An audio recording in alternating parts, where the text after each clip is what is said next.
Good evening, everyone, and welcome.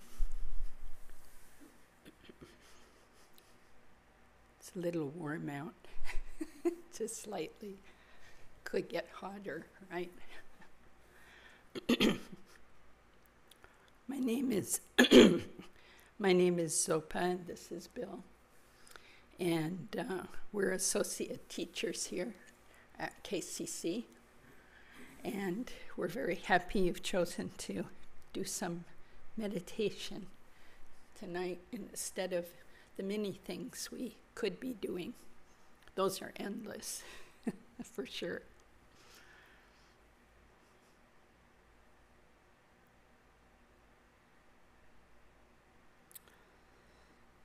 So what we do here is we'll do meditation together called calm abiding or shine.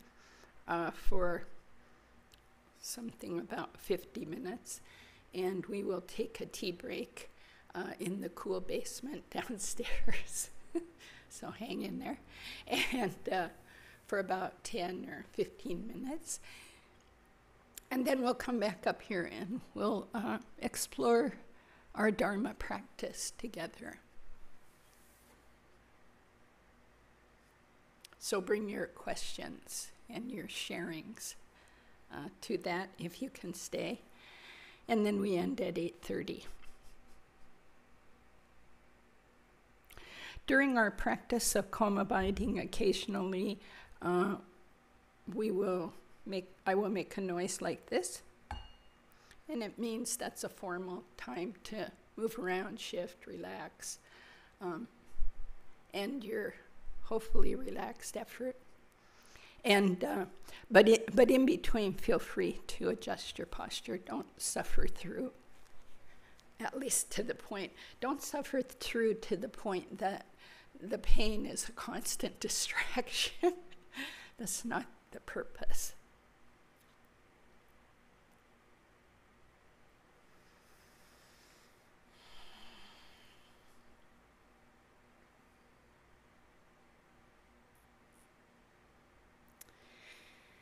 So we're here under incredibly fortunate conditions. Unbelievable.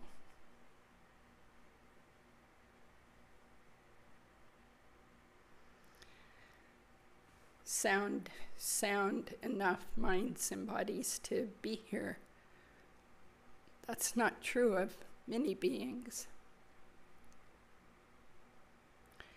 And we've had the wonderful cause and effect of meeting the Dharma, the path that the Buddha described, the Buddha, our teacher.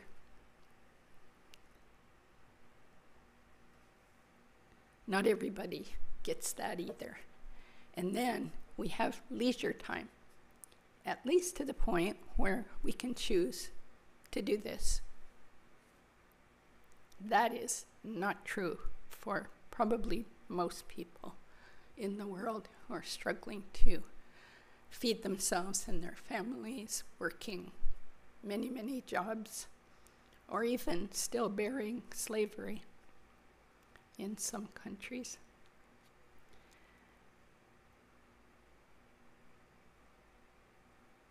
We're in a place where there is still freedom of choice about religion or spiritual practice, so no one's attacking our shrine. Neighbors like us, so non-Buddhist neighbors even. This is very, very fortunate. I met some people not so long ago who had to practice their Buddhist calm abiding in secret in a back room in the house, and then sometimes be prepared to pretend they were doing something else if anyone came in. This still goes on in the world. We have these causes and conditions that have come together. Just totally amazing. And rare.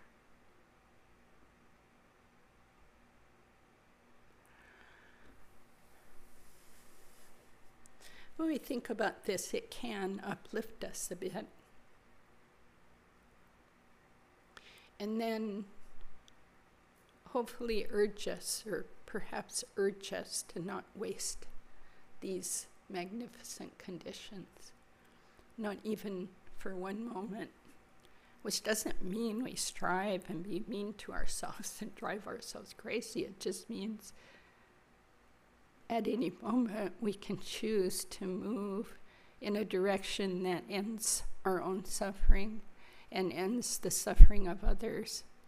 Or in that moment, we can go toward habitual suffering.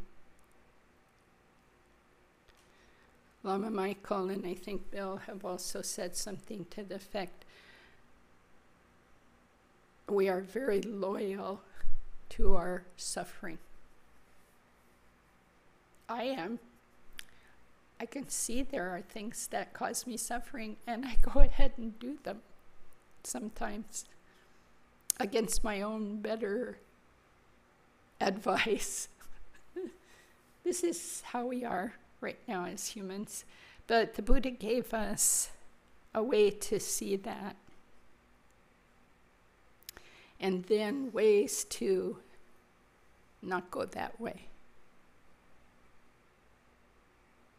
Maybe we could say create a habit of non-suffering, or even a habit of happiness and joy. So we get to do this.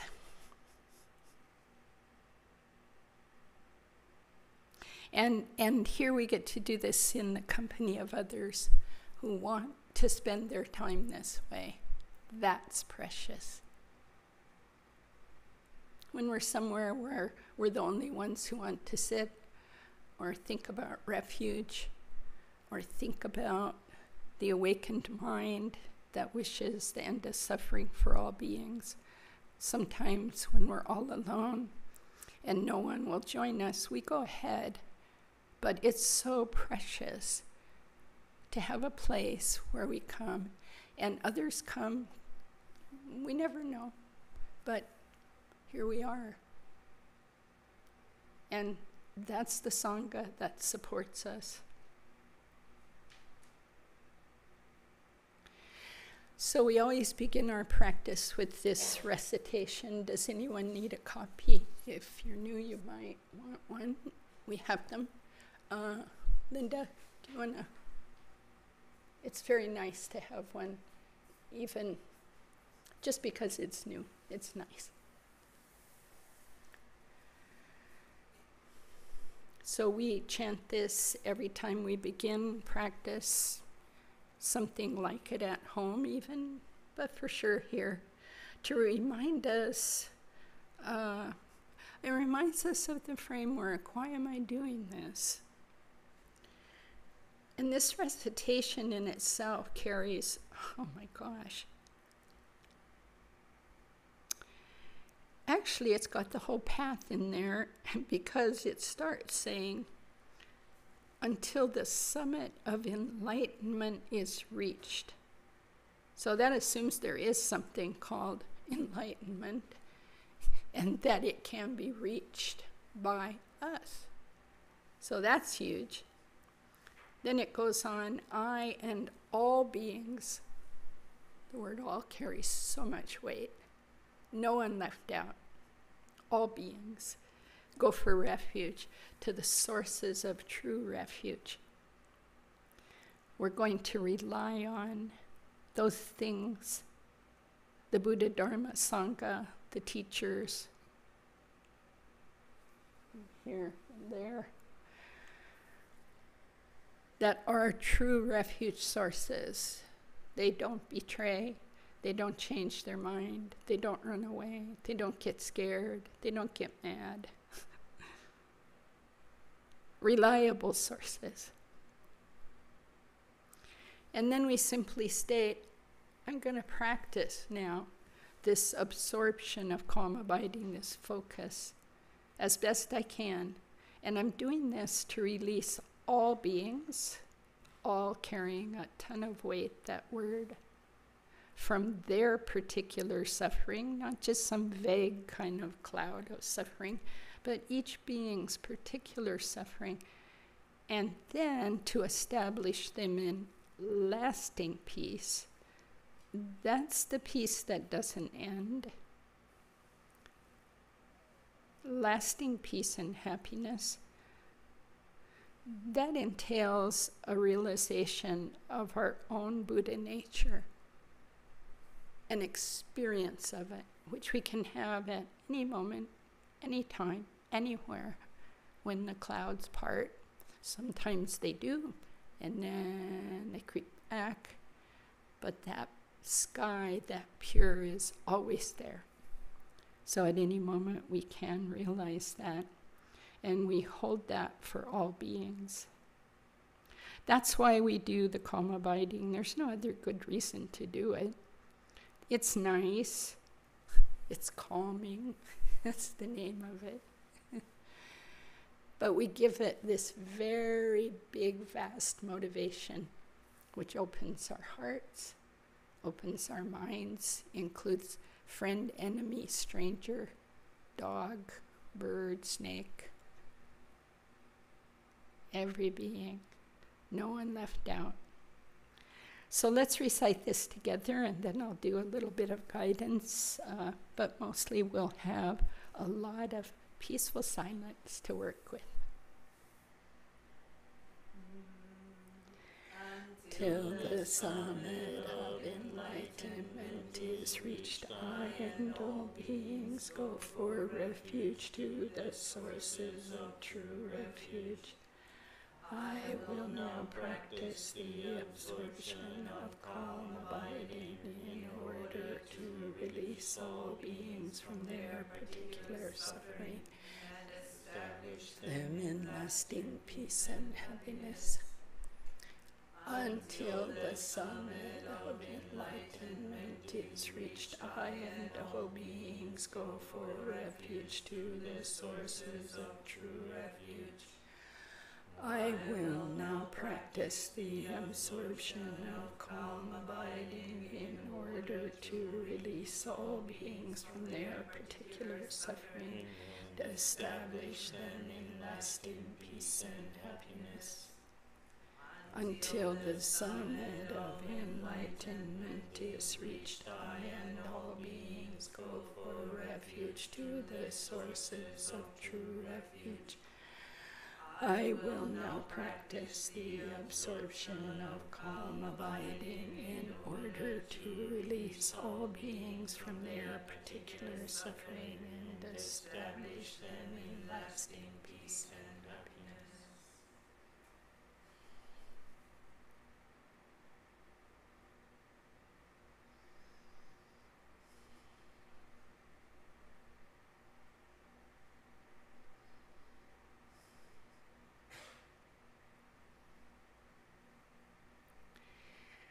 So in this calm abiding, in this lineage,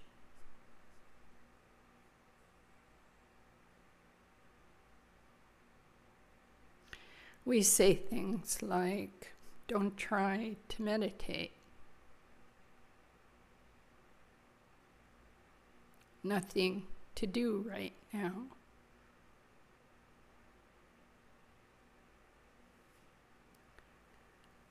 Abide in the ordinary mind. That is, not the busy mind.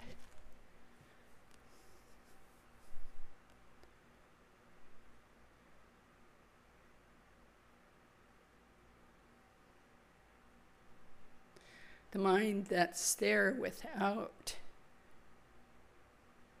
our exaggerations. Exaggerating the positive and chasing after the thought or the story. Exaggerating the negative, still chasing after the thought or the story, but trying to push it away. So right now, nothing to push away. Nothing to grab onto. Nothing to do. No one to be.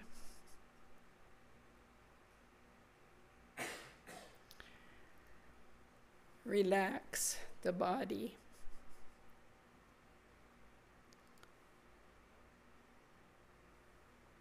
The mind is very aware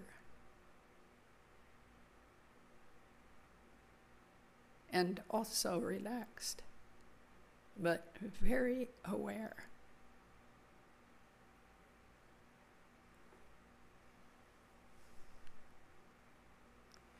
It's helpful for most of us to have an object of meditation that we return to.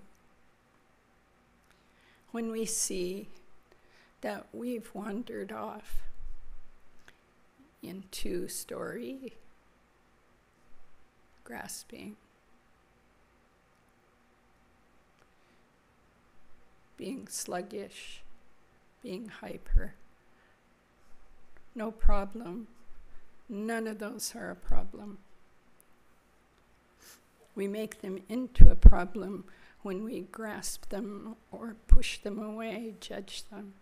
Just let them go by. Like a bird in the sky that flies by and leaves no trace. After it's gone, no trace. So we'll do this for a while together, supporting one another's calm abiding. Enjoy your session.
have a stretch if you need. Relax.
Again, stretch if you need it. Just relax. Relax the mind. Relax the effort. No effort needed.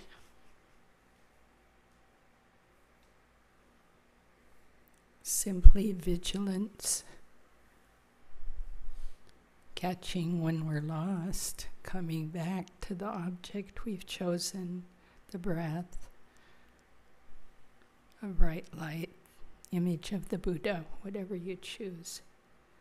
Just seeing the drifting, the stories, without judging, coming back. This is how we learn to come back to being awake.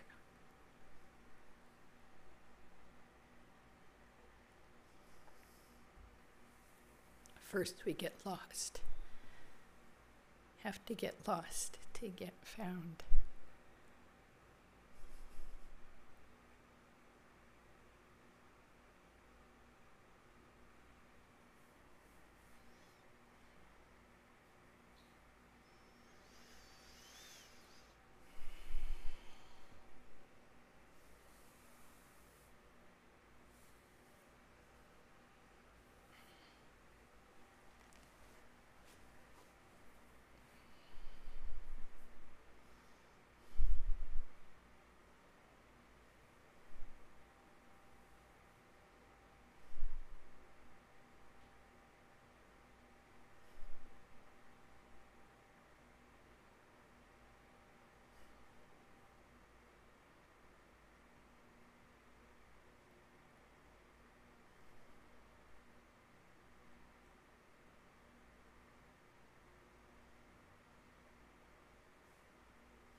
by this virtue may I quickly realize Mahamudra and establish all beings without exception in this state.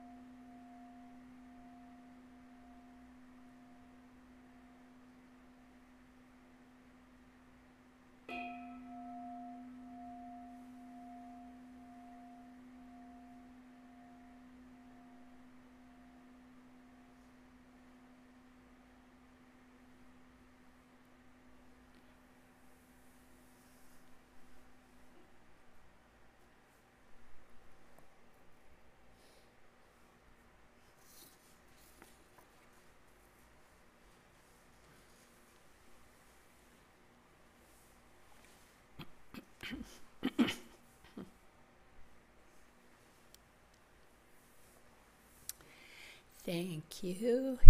That was helpful, I hope, to us and many, many others. So let's see if there's any announcements or discussion. And just announcements, then we'll have tea. There's some snacks downstairs for about 10, 15 minutes. And Louisa will call us back with the bell. And please stay if you can till 8:30 for Dharma discussion about how to work with what the Buddha has taught us. Okay. The only thing I remember from this morning is that, let me ask this, for how many people is it brand new to see this Buddha replica up here? So you're new, I think, right? Is this your first time here? Welcome, yeah. And a couple of others. So we thought we'd do just a brief explanation. This is not permanent. Nothing is, right? But this is a replica of a statue that Sanjay Elliott is considering offering to the Sangha here, to the building. It will be an actual statue, bronze, done by a Nepali artist, right? And Sanjay has raised some money already toward it. But as I understand it, the artist is not starting until there's more money raised. So if you have feedback about it, knowing that this is not it, this looks a little not it, right? I don't know what to say, but when I came in, it's not it, okay? This is not it. But please give us feedback. You could talk to Bill or I, or maybe Linda, and we'll take that feedback to the board and the PC. And these kind of statues are really classic, and I'm not speaking, like we've decided this, but are classic to offer to a space as a student or group of students or other donors. Sanjay's trying to raise the money mostly outside the Sangha, since we need money within the Sangha for our operating expenses and stuff.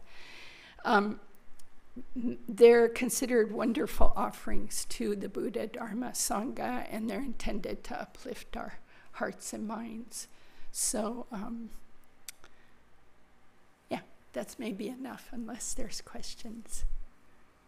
Okay, let's go have tea, unless there's other announcements here. For new people, we have a beautiful bookstore right in there. It's kind of a do-it-yourself bookstore. You can buy a book with no one being in there. You just fill out an envelope. It's quite a collection. I can't think of anything else. Can you, Linda? Okay, let's have a break.